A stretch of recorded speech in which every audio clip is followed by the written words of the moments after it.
My name is Sue Nilsson-Kibbe. I am the director of the Bishop Brousseau Innovation Center at United Theological Seminary in Dayton, Ohio. And it is our pleasure to host this webinar on the new Healthy Money resource. I'd like to introduce now Callie and Roz Picardo, the authors and the passionate leaders of this resource and all its intention on behalf of God's church. And so, friends, welcome, and we look forward to learning from you. I'm a church planter and pastor, and so Callie is a finance person, and we've come together and we share worlds because Callie is now in seminary, and she's actually going to be graduating in May with her master's, and I went back and did an MBA, and so we've rubbed off on each other. So we're very passionate about this topic, healthy money. Yeah, our prayer has very much been that we would be better together, and God keeps using us together. And we'd written a book several years ago on finances called Money Talks that was more how to, but get into the heart. But we realized we know so many people that know what they should do with their finances, but they don't. They should have a budget. They should avoid debt. They should save for long-term purchases and have an emergency fund. They should save for retirement one day. They're all the things we should do. And most of us know those, but something underneath often will keep that. Sometimes it's life experiences, circumstances, but some of it is just understanding how we're wired personally. Some of our childhood money experiences, life experiences. And so this new book, Healthy Money, gets into that. You all are getting a little preview taste. It officially launches next week on the 26th. So one of our gifts to you is just for being on this webinar, you get access to 40% off discount code if you'd like to go ahead and order that book. And it also, part of what we developed is some of the financial mindsets that go in here. So Marie's also going to share the link to be able to do an online free assessment to figure out what your financial mindset is, but we'll be going over those as well. So you're welcome to, if you want to take that while we go, you can, we won't be offended, but we'll also be going over those, and you might be able to kind of pick which one you are just hearing a little about those. So what is healthy money? For some of us, healthy money is when we think of that, it means plenty of it, right? Maybe healthy money equals wealthy money, or we get our security from our net worth instead of a healthy self-worth. But that's not what we're talking about with healthy money. So what are we talking about, Cal? We're talking about having our finances fully surrendered to God, stewarding with the Lord what we have, not wishing, oh, I wish I had such and such, but just saying, God, thank you for what I do have. Help me to steward it with you. But also making sure we've got a healthy approach to money. I mean, you can have a lot of money or a little money and still have an unhealthy relationship with finances. So our heart is that people will pick up this book because of the finances, but as they do some of the underlying artwork, getting to a healthy spot with their finances, it's going to bring them so much more freedom, including in the areas of the emotional and the spiritual side of their walk with the Lord. And we'll say that this work can be used for individuals. It can be used in small groups. It can be used in churches during stewardship time, or even before as a primer with a capital campaign. And so we've created this unique assessment with the money mindset. So we want to introduce you to these 5 financial mindsets. And so as we go through these, there's not one perfect mindset. We've had people ask us, so which one's the best? Yeah, right. No, they're not all, they've all got positives and challenges. And so there's an unhealthy and a healthy side to both those. And remember, the goal is not being a different person than who God made. God made you. You're amazing. God doesn't make junk. And knowing how you're wired can help you figure out how to have a healthier relationship with your finances. So the first one is a security mindset. So this is someone that likes having a financial safety net. They're probably good savers. They probably budget cautiously and, keep an emergency fund. These are the people that probably on the outside do what they should do with their money, but they can get to the point of wanting to avoid risk at all costs.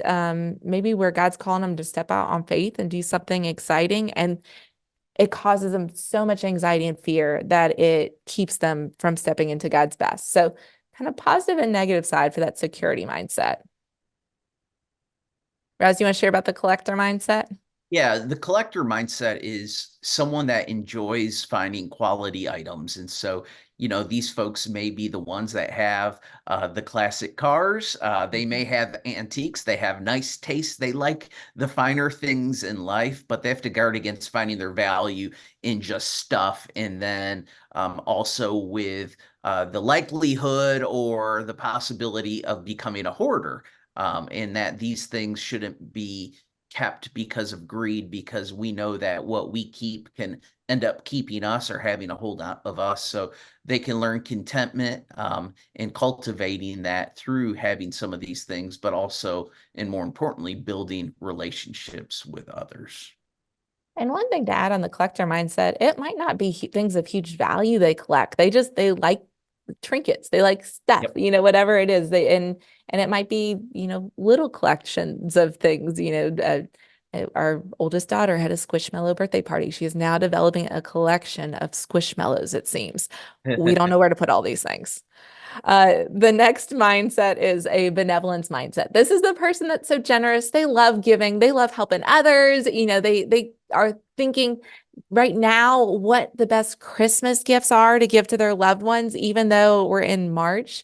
I mean, they're the ones that have that gift giving probably as their love language. The unhealthy side, though, to watch is, it can be a person that can become codependent easily, and they might be to the point where they can't accept anything nice themselves because they don't feel like they deserve that. They want to bless others, but they have a hard time receiving. So positives and negatives of that benevolence mindset. Again, it's one is not better than the other, but all of them have their strengths and their shadow side. The next is the carpe diem mindset. So it's, carpe diem is, translated as seize the day. And so it's celebrating life. You have an accomplishment and, hey, we're going to celebrate by taking a trip, or we're going out to dinner or doing something like that. And the temptation is to spend constantly and maybe rarely save. And what could help with the carpe diem mindset is practicing delayed gratification and working toward just those long-term goals, whether it's purchasing a vehicle or a home or saving for that trip instead of maybe putting it on the credit card. And this is the final of those 5 financial mindsets. It's the laissez-faire mindset. This person is really good at just going with the flow. They aren't overly worried about finances. They might not worry about saving for retirement. They'll figure it out when they get there. The healthy side is that contentment. I think of the Apostle Paul said, "I've learned to be content, whatever the circumstances, whether well-fed or hungry, whether with plenty or want." The unhealthy is when it becomes neglect, or sometimes you see people that really underneath it, it's just a feeling of I can't, I'll never get there. Why even bother? It's kind of there can be a self-defeating, self-sabotage side of, actually I just have given up. And so they're the both and pieces Yeah, of it. they're avoiding hey, I don't want to know how much debt I have or anything like that. Yeah. So here's some of the healthy and unhealthy sides of some of these. So the healthy security mindset, they spend within a budget. They save for the future and big purchases. A healthy one can take modest risks. They're not too afraid to do anything, but they calculate them, but they do take those risks in doses. And also choosing to spend money on what matters. It's not the absolute avoidance of spending, but it's a values-based spending. The unhealthy security mindset can tend toward hoarding, unwillingness to give or spend, obsessively checking investments, fear of a disaster or anxiety over spending, or even spending when it's on items that were in the budget, but oh my goodness, what if we don't have enough? So it's easy to get stressed out even when you have that money that you have set aside and you're making that big purchase, but then anxiety creeps in and you're just you don't experience peace because, man, I'm spending more money than I'm used to, or I'm writing one big check that I've never written before. And so that can create anxiety. Here's the characteristics of a healthy collector mindset. Um, so again, the collector is whether it's small things that you like collecting or like the big things like folks that want to restore those antique cars, or whether it is like our daughter, her squishmallows, things like that. But this mindset, some of the characteristics are buying things of value and quality, and using them for kingdom purposes, right? We don't keep it to hoard to ourselves, but we're looking to branch out, build friendships and relationships with that as well. And it gives us an opportunity to possibly share our faith, which is really important, so we can be able to do both those things, and also enjoying what they have, but not allowing those things to determine their self-worth. So it's not a matter of keeping up with the Joneses or the Kardashians, but it's essentially buying. And the question that I ask myself is, would I make X purchase if no one were to ever see it? Would I make X purchase, whatever that is, fill in the blank, if no one would ever see it? So is it more about others seeing that? Or is it because I really want it, or distinguishing the want between the need? And we have a lot of friends that do work with fresh expressions. And, a collector mindset person could develop a great fresh expression where they're getting together with other people who Yes. share their passion, talking about the classic cars, but also talking about Jesus. And so it can be a great way to develop relationships with those outside the church with the intentional purpose of getting to know them to be able to share Jesus with them. And another way of doing this is, I have a friend. He's in his 30s, but he loves collecting video games. So he's actually made it a business where he buys video games and then resells them, and he makes quite a bit. But it's become a hobby for him, and he's been able to build relationships. In fact, he invited me over. I never play video games. I haven't played since I was a kid, but guess what? It was an outlet for me, and I got to do something that I normally don't do, and we got to bond. So here are some of the unhealthy collector mindsets. So again, your worth is determined by what you have or what you don't have. So you're judging it. Growing up, it was having the right shoes for me, and so there were very few kids who could afford the Air Jordans, and they're still very expensive, by the way.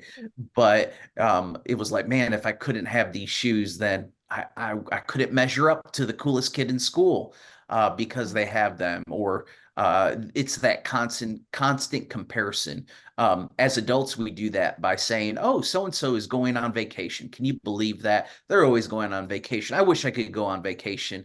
How can they afford to do that?" So it's that constant comparison track that they are on, or it's the focus on things over relationships.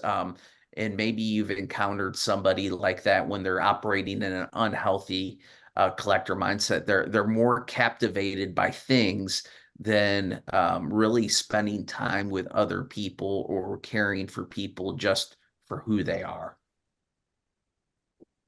With that benevolence mindset, here's some of if someone's got a healthy benevolence mindset, they're probably giving generously to build up God's kingdom. Maybe coming up with creative ways to bless others. They're probably noticing those needs and giving in really creative ways to meet those needs. And the giving's motivated by compassion and a love for God and others. If it tends toward the unhealthy side, what to watch for is where the giving becomes motivated by people pleasing or codependency or having that savior complex where it's like, oh, look at what I'm able to do by swooping in to save the day. Um, Also, it could be an inability to enjoy anything they have without a deep sense of guilt or shame for having anything nice. You can have that, I don't deserve or I shouldn't because I should be giving everything I have to others. When the word should creeps in, often that's a red flag. You can see this with parents that are trying to bless their kids. Mhm. I want to give my kids what I couldn't give them or what I wasn't given. And so it could blend into more of that unhealthy or that codependency. Or if I don't do it, nobody else is going to do it. We can even associate this in the church too, because if a church's giving is not spread out, then you have those top people that are giving a majority of the budget, and they might not necessarily want to be doing that, but maybe they feel they have to, or they're trying to empower others in trying to increase that generosity. I'm vice president for development at United Theological Seminary, and it's been neat to hear some of the heart of the donors. And a neat couple that I get to work with actually always leads the way with their giving, but never gives the max that they could give, because they've seen in the past where they've given so generously that no one else gave. Others didn't get the blessing to give because they said, well, we don't need to give. That couple's going to take care of it. So we're not going to even think about giving because we just know they'll do it. And so they've switched their giving where often they'll do matching gifts to encourage others in their giving as well. And so when it hinders others giving, that's again, a red flag of maybe there's a better, healthier way to do it. And we see this, those of us that are maybe leading churches, a church with money on hand or a huge endowment. Hey, we have a $5 or $10 million endowment. This is wonderful. But what can that do that could stagnate people's giving and not challenge them to really live into their discipleship? Roz, you want to share about the Carpe Diem mindset? Yeah, this is live for today. When you're operating in that healthy carpe diem mindset, it's, hey, we're gonna live each day as it comes, and we're gonna share God's love freely with other people. We want to build through special moments and memories. And so it might be the experiential type of things as I get older. I want to do that with, of course, Callie, but also my kids. It's not necessarily about buying them things, but life is short. Hey, let's go on a trip. Let's go to the Holy Land, or let's go taking the kids to somewhere they've never been before. I was going to say Disney, but I'm not sure how much of a special moment that would be. That sounds like a nightmare at the same time. But helping others experience joy in this life and celebrate. So like, it's always, Callie and I used to do this when we were, I was going to say single, when we didn't have Didn't kids. have kids. We were younger, We married. would invite people on vacation with us that otherwise, might not be able to afford a vacation on their own. And so it was helping them experience something that they've never experienced before. Some of the unhealth, man, it's just spending constantly, and they're never saving. And these are folks that maybe go from emergency to emergency. Everything's it's not an emergency until it is, right? And they're addicted to thrills, and they're addicted to clicking on Amazon, because you don't have to think about it anymore. It's just one click and boom, you get it. Or they're always looking for new experience. It's a high, really. And so they're impatient and willing to stick to a long-term plan. So, it talks about in Proverbs about study plotting, when it means maybe working toward paying off our loans, or working to save up for a car or something like that. So self-focused on what feels good rather than what is God-focused. These are folks usually that maybe go through a sporadic time of not having debt, and then they have debt, and then they're constantly climbing out and getting back in, climbing out and getting back in. Or maybe never getting fully out because they make Maybe a little never getting progress out. and then Yeah. they just go one step Yeah. forward, five back. No, that's right. That's right. And this is when they're operating in the unhealthy. Yeah. So again, healthy and unhealthy sides to each. So not one that's good or bad, but here are the different sides. And so here's the laissez-faire mindset. The healthy version of it is financially content. They're not giving into greed or materialism. They've just said, no, I am good. I want to live a simpler life. Often they have a deep trust in God in the area of finances. And they're holding those finances and materials with an open hand for God to use. So what they have, they've said, God, it's yours. Use it how you want. I don't need this. Thank you for giving it to me, but God, it's yours. So use it however you want, Lord. That's the healthy side. The unhealthy side is where they pay no attention to their finances to the point of neglect, where they're like, I don't want to think about a budget. I can't see it. I'm not thinking, I'm not hearing. Let's see, we're going to just ignore it. And if we ignore it, maybe the problem will just disappear. And it can also be giving up because they just don't have the hope. Like everything feels hopeless. There've been so many mistakes in the past, or they've gone through so much trauma or things done to them in the past that they've given up. I mean, we see this maybe with fitness goals or like weight loss. Like, man, I'm already, unhealthy or I'm overweight, so I don't even want to try. I am just giving up. Or in this case, I'm in debt, but I don't know how in debt I am, and I don't want to find out how in debt I am. So we run through that when we do sometimes premarital counseling, and we cover the area of finances in that. So which mindset or mindsets, it could be a couple that seem right. Which ones sound the most like you? Love to hear from you. If you want, you can unmute and share what you're thinking or where you're thinking this one or that one. And if you're not a speak out loud person, you can pop it in the chat too, and both work. But what are you thinking? Which one resonates? Well, and I wonder, Roz and Callie, if you want people to also these are leaders of God's church. Are you looking at these mindsets and thinking any of these probably describe your congregation? Yeah, that's good too. Is it possible, Roz and Callie, that for ministry leaders, this is a way to really understand the financial approach of your congregation? Yeah. Yeah, I think you could type each one of these as a church's attitude as well, Sue. I think you're right. Mm-hmm. So feel free while you're thinking and formulating that. I'm going to ask Callie what you think I am, like what one or two. We didn't practice or rehearse this, but I like going Yeah. stuff. So Raz's combination of that carpe diem and also the benevolence. He's gift giving's his love language, to the point where when he's willing to work in a budget, I've just turned over the Christmas gift buying budget to Raz because he is so good at it and loves thinking about ways to bless people. He's also got that carpe diem. He's the one that's like, no, we need to go on vacation. No, we should. Why not? Why wait? Let's enjoy this. Let's celebrate. No, I know we normally eat in, but we can go out to eat every once in a while. It's okay, Callie. We can do it. and Callie is more the security mindset. And so big purchases stress her out. Even when we have saved, we worked hard.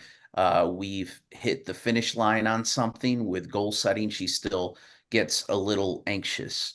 I would say for my leadership, though, I act different as a leader than I do in our household. So it's really strange because I don't worry about us, but I worry more about God's church when I shouldn't. And so for me, it's that security mindset. We have to be frugal, but we also need to invest in the future as well. So what mindset are you all, or maybe some of the churches you represent? Feel free, speak up or write them in the chat.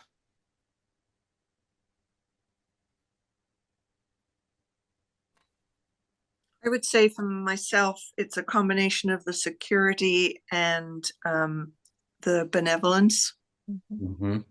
I think the security comes out of my childhood situation of always wanting that security. Yeah. But I also love to buy gifts and see, people's reactions to when they've received something that they really wanted. And that I thought, of them when I selected it. So I think it's a bit of both. That's beautiful, Sarah. Thank you for sharing. Yeah, that's great. And that's what we look at is the family of origin stuff in this book, and what we've done during premarital counseling, because the way we've seen money handled influences the way we possibly handle money now or what we experienced. And so I grew up more in that poverty environment. So my parents were not benevolent in terms of giving to outside organizations or people, but always family. And so what do I feel like doing? Well, I want to spoil my kids, but I know that's not always the best thing for them. And so it has more to do with my issues than it does actually blessing my kids. Mhm. Others. I was going to say I'm a little like Roz, not in the same characteristics, but my personal versus my professional are two different things. Interesting. From a from a church standpoint, I'm very frugal. I think that's just been the congregations I've served. I've had to learn to be that way. Like, no, we can't spend that money. No, we can't do this. No, we can't do that. And then now, having moved from a somewhat smaller church to one that has a much larger budget, it stresses me out constantly. The budget stresses me out all the time, wondering, are we going to be able to make budget this year or not? And it just, I think that's why I'm the exact opposite in my personal life. Give me an Amazon gift card and I will go nuts. I'm waiting for the 12-step Amazon-aholics process to come. It's dangerous, isn't it? Amazon is the world's worst thing, but I love it. Yeah. My wife's like, another package. I'm like, this one's for you though. It's just too easy. It's too easy, especially if you live in a more rural area. Like, we're not in rural Arkansas by any means. El Dorado is a pretty decent sized town, but you can't get everything. Mm-hmm. And so I order a lot of stuff off Amazon. Mhm. And then I have my collecting stuff, and we won't talk about that. It's not church stuff.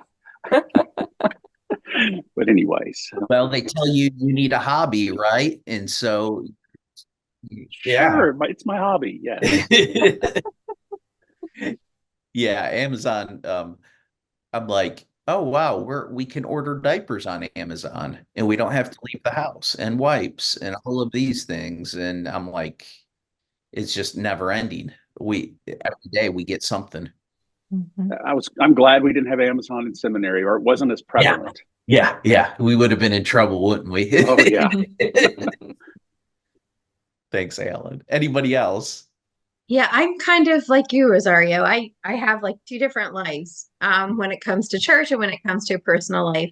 And having grown up with absolutely nothing, and there were times when we didn't have heat or electricity, and not knowing where the food was going to come from. I am like you, Callie. I stress in big purchases because I sit there, I research everything. I am a if you only saw my desk right now, because I'm researching 3 different projects, I'm constantly taking notes, like, what is the best way to do this? And I go back and forth between prayer, and I will go to sleep praying and looking for God to come into my dreams and say, I bless this or I don't bless it. So I completely stress over that. But within the church situation, I'm kind of like, well, we've got it. Let's go. God's going to take care of it all. I inherited debt from 2 previous pastors that were supposed to be taken care of 20 years ago and wasn't.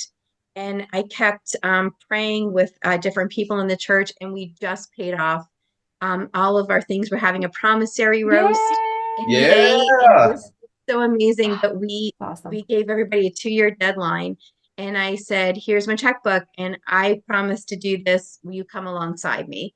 And it was amazing. And then we were getting anonymous gifts and everything. So God was great.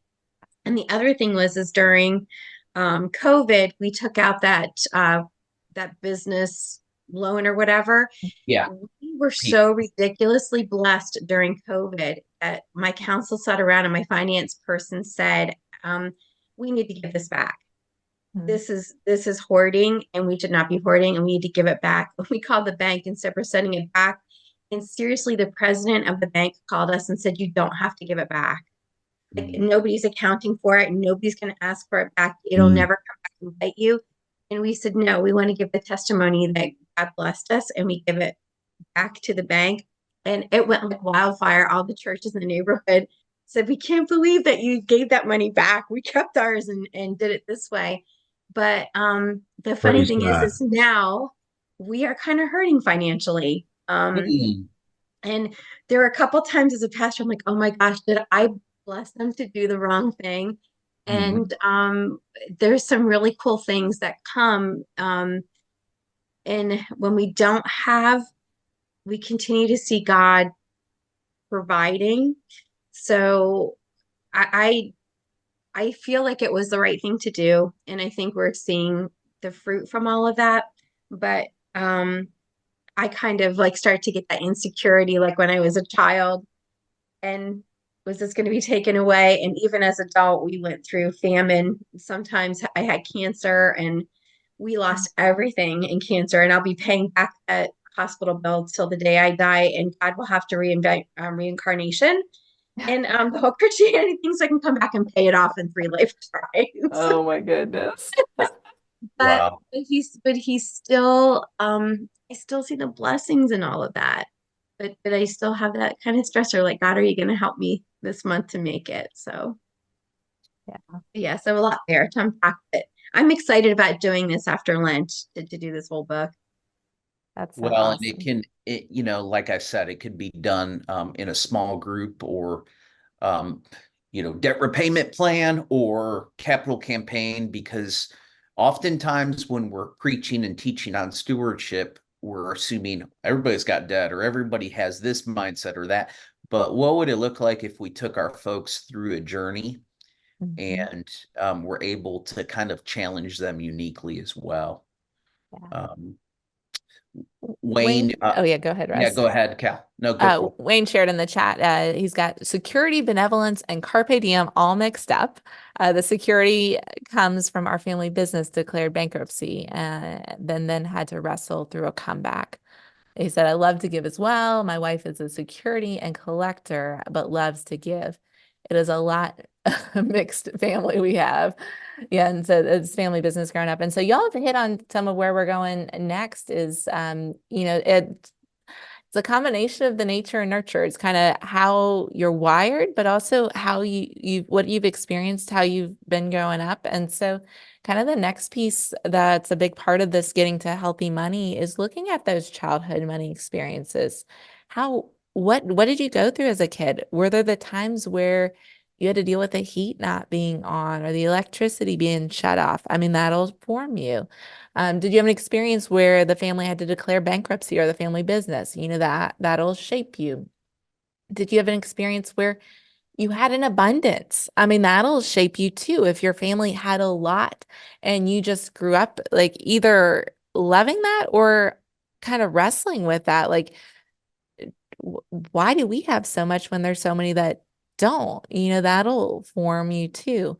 How were conversations around money growing up? I mean, beyond experiences, how did the adults you were around, was money a stressful thing? Were there heated arguments about it? Or was it something that it was calm discussions about? Or was it something that was never discussed and kind of this mystery that all of a sudden you're an adult and you're like, how do we do this? Where did it come up? Um, and there some other positive ones, tithing. We're trying to teach our kids that they get to give. Sometimes we're really generous at our household. Each kid gets $1 a week Yeah. for their allowance. Yeah. Inflation has Inflation not hit the Picardo household. no, Yeah. no. So, and sometimes they'll sort the laundry and get an extra dollar that week. And so, in those weeks they get to give 20 cents rather than just 10 cents. And then so sometimes they're like, how much do I have to give this week? And we're like, nope, how much do you get to give? You made more money. You get to give more to the Lord. And so hoping some of those positive experiences will shape our kids too as they grow up. Raz, anything you want to add there on the childhood money experiences piece? I would just say it's good to kind of delve in, even talking through that with your spouse or close friends and people maybe you're in ministry with or you work with, just to get a better understanding of where they come from, because it really helps understand their mindset around decision making as well. Yeah. So you don't have to answer this out loud if you don't want to, but just pause for a minute and think, okay, how was money handled during my childhood? What were there patterns? Were there patterns that we went through as, you know, whether it's the money came in and then we wrote the check to church, that there's some positive patterns, or maybe it was the money came in and so and so went out the door to spend it on liquor. I mean, what were the patterns around finances? And then were there some sayings, maybe there's those cliches, that penny saved is a penny earned. Sometimes we hear those cliches that then become part of us almost as gospel truth, whether some are biblical, some are not so much. Or those other memories that come to mind to shape you. So think about that. And then as you think about those, which ones are healthy, which ones feel like they line up with what God would have for you, and which ones maybe need some healing, maybe some deeper work with the Lord, because we're a part of our earthly families, but God's adopted us as sons and daughters into a heavenly family.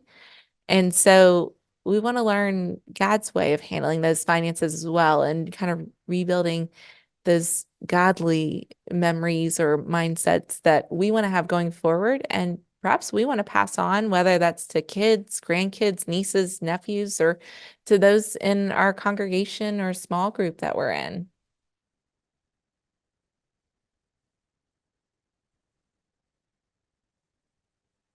And so Callie, go ahead. I was Yeah. going to say, I was thinking of my childhood, and I think that I would say volatile on the money side because my father was a small business owner and it was feast or famine. Yeah. And my parents didn't do the income smoothing thing.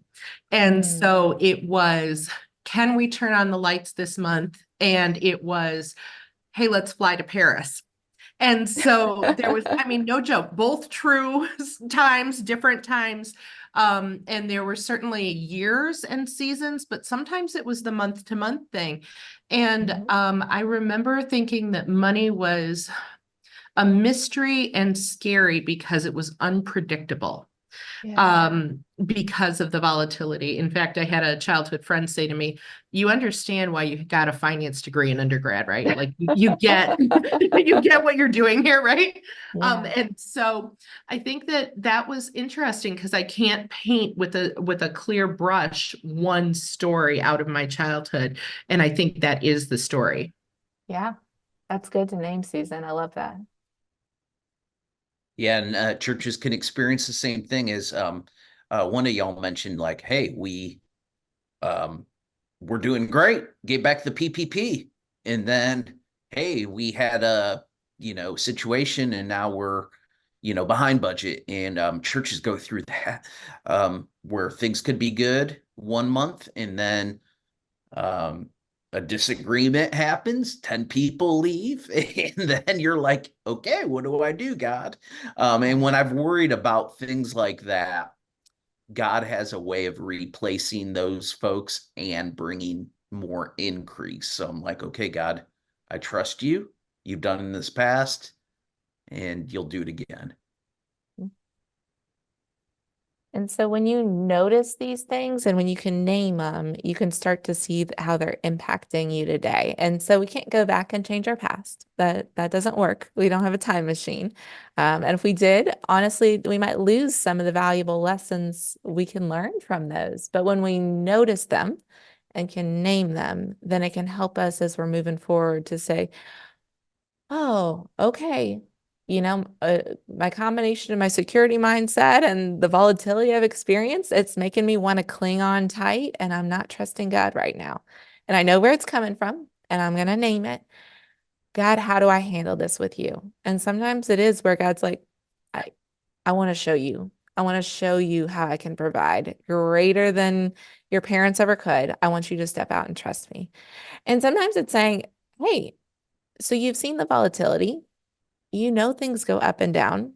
Remember how I told Joseph during the 7 years of plenty to set aside some for the 7 years of famine. And so I want you, as part of your stewardship journey, to start having an emergency fund, knowing that those times come, knowing I'm going to be with you through them, but since you know they're coming, let's go ahead and set some aside now. And so it's taking them to God, naming them, can't erase them, but what does God want to show us through them?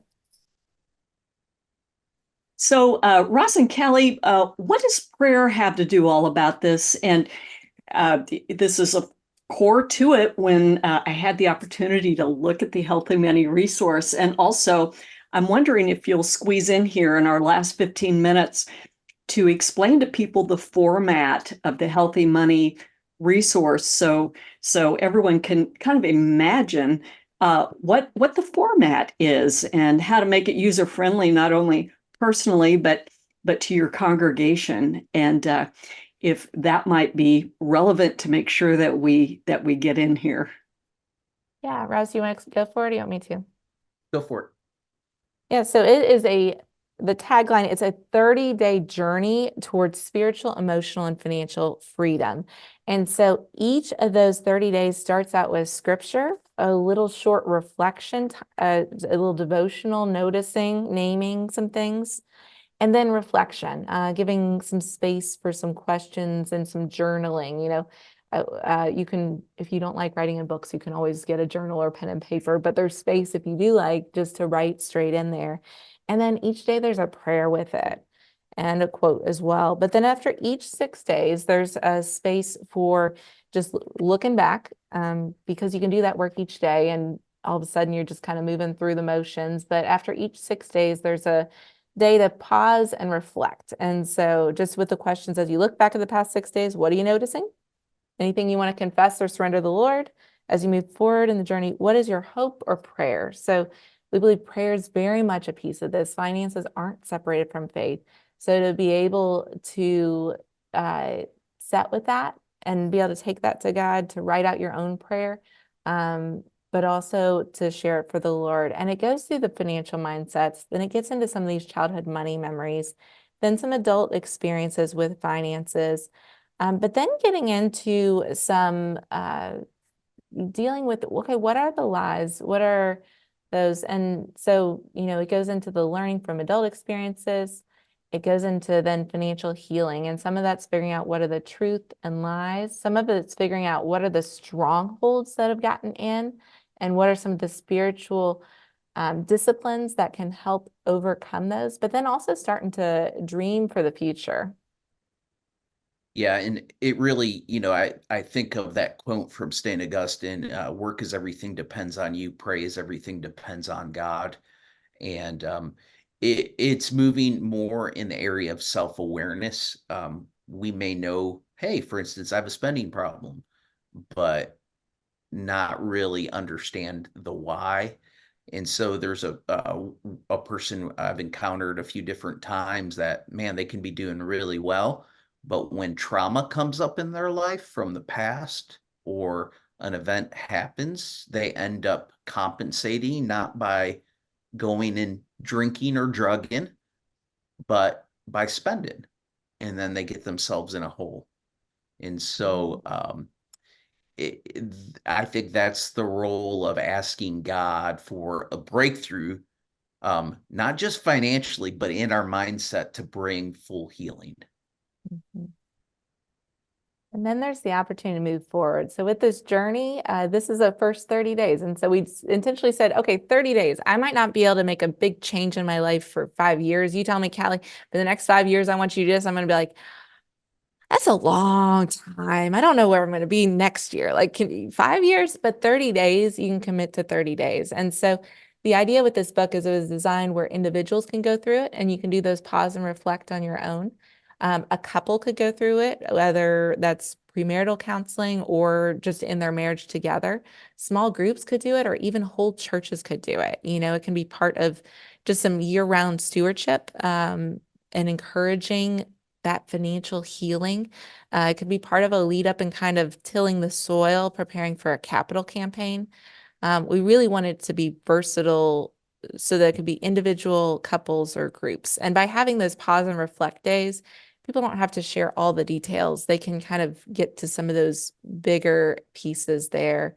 But at the end of the journey, that 5th week, those last 6 days are really getting into moving forward financially. It's figuring out, okay, what are my priorities? What are the values that are important to me, and how is that reflected in what I'm doing with my finances? Alignment. Where is it then out of alignment? Where has it gotten just off so slightly that it's taken me off in the wrong direction and I didn't even notice it? But also doing some gratitude and celebration, saying, thanking God for what I do have, thanking God for what God's carried me through. Even some of those hard things we've gone through can be a chance to celebrate. God, thank you. Thank you for what you've done. The burning the promissory note. Oh my goodness. You hate that you had debt that lasted for 20 years when it should have been taken care of, but to be able to get to that point then of saying, hallelujah, I'm debt free. We're moving forward. That can be a powerful time. And then also there's power in surrender and saying, God, I can't do this on my own. Lord, I need you. It's got to be you. Oh, Alan, good question. Alan asked, is there a way to develop a sermon series around the book topics? And I would say definitely yes. We're going to be this summer building out some templates of sermons that people can use that will be available. But, you could take each But week as a sermon series already.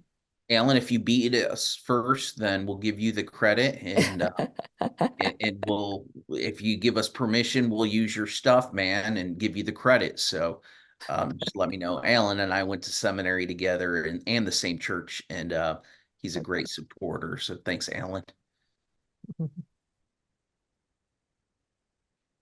So hopefully you've taken the assessment that Marie posted the link. If you are a QR code person, here's a QR code you can use to scan and take it. The assessment's free, so you can share that with others. Also, Marie shared the 40% off discount code. That's good for this week. But with the assessment, even if you miss this week, the assessment, once you take it, you'll get a 10% off discount code. So that's something you can share with others as well.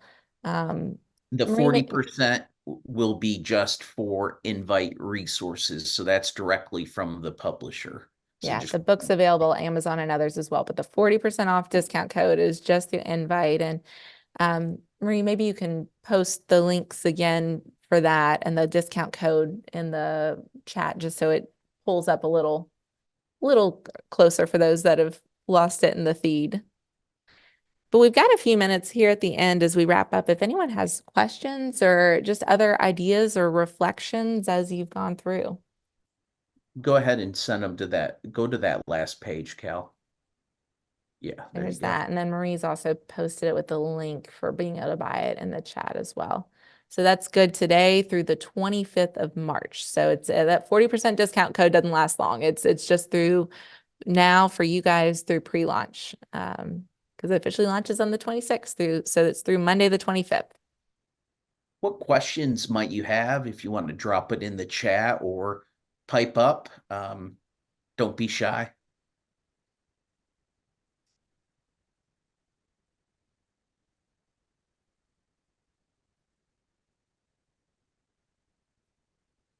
Yeah. Yeah. Oh, lectionary prayer resource. I love that. Yeah. I love that, Susan.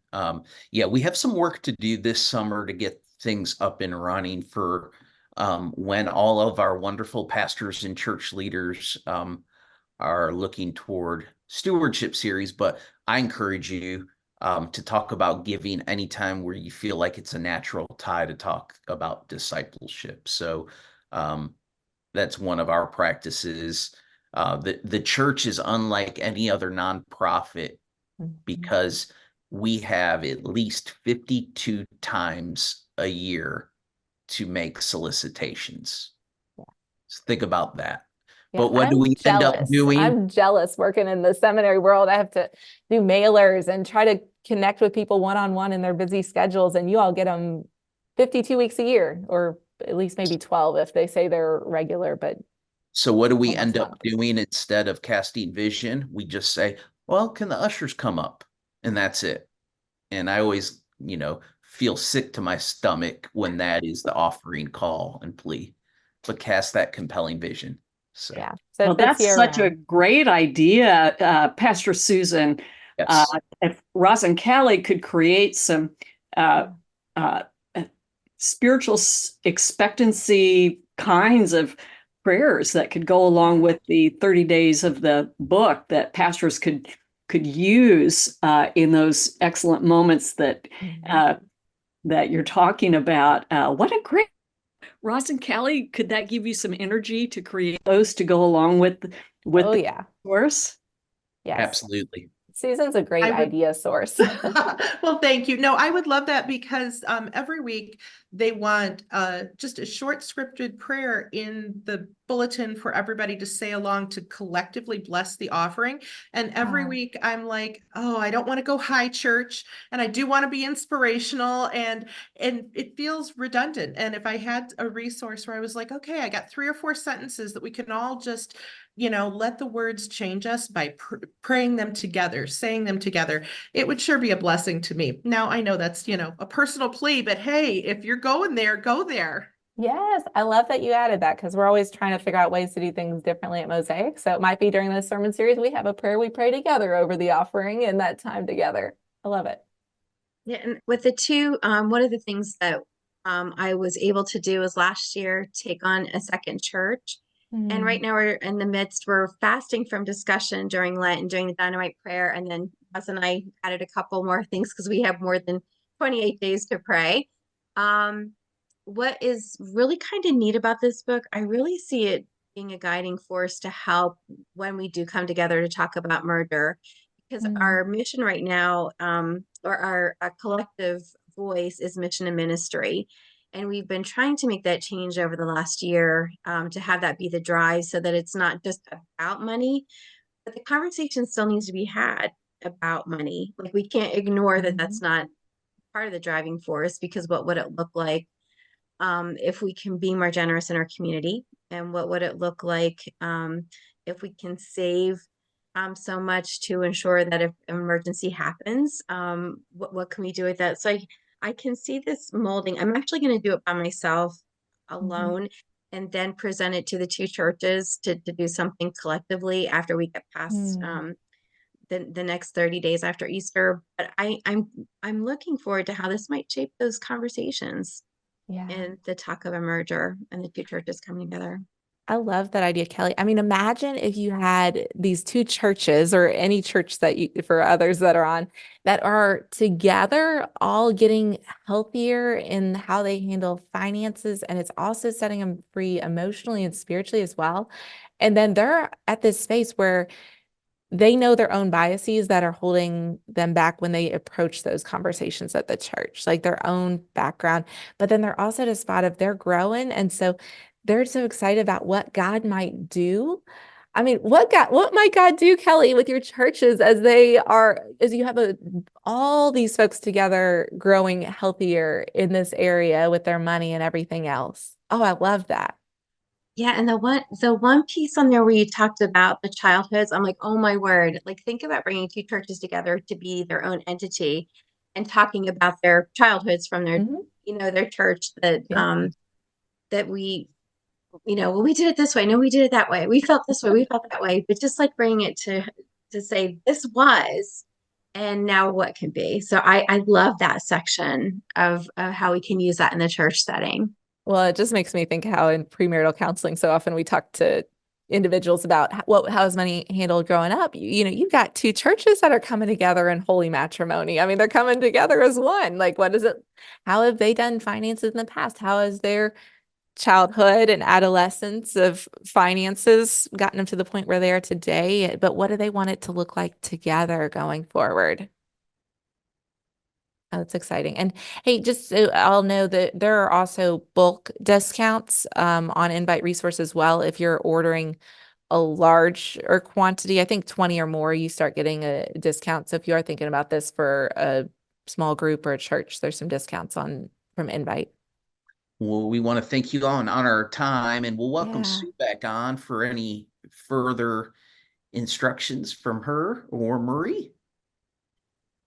Thank you, Roz and Callie, for introducing us to the Healthy Money resource. And I'm wondering if Roz or Callie could put your email addresses in the chat so that if anyone who doesn't already have a way to connect with you would be able to, if there's further questions as people get started with praying through whether this could be just the tool personally or for the congregation. And may God bless the forward movement of what this could mean for God's church. Thank you, everybody, for joining the webinar today. And may God continue to inspire and empower you as you lead your church and disciple people in the likeness of Christ. God bless and have a great rest of the day.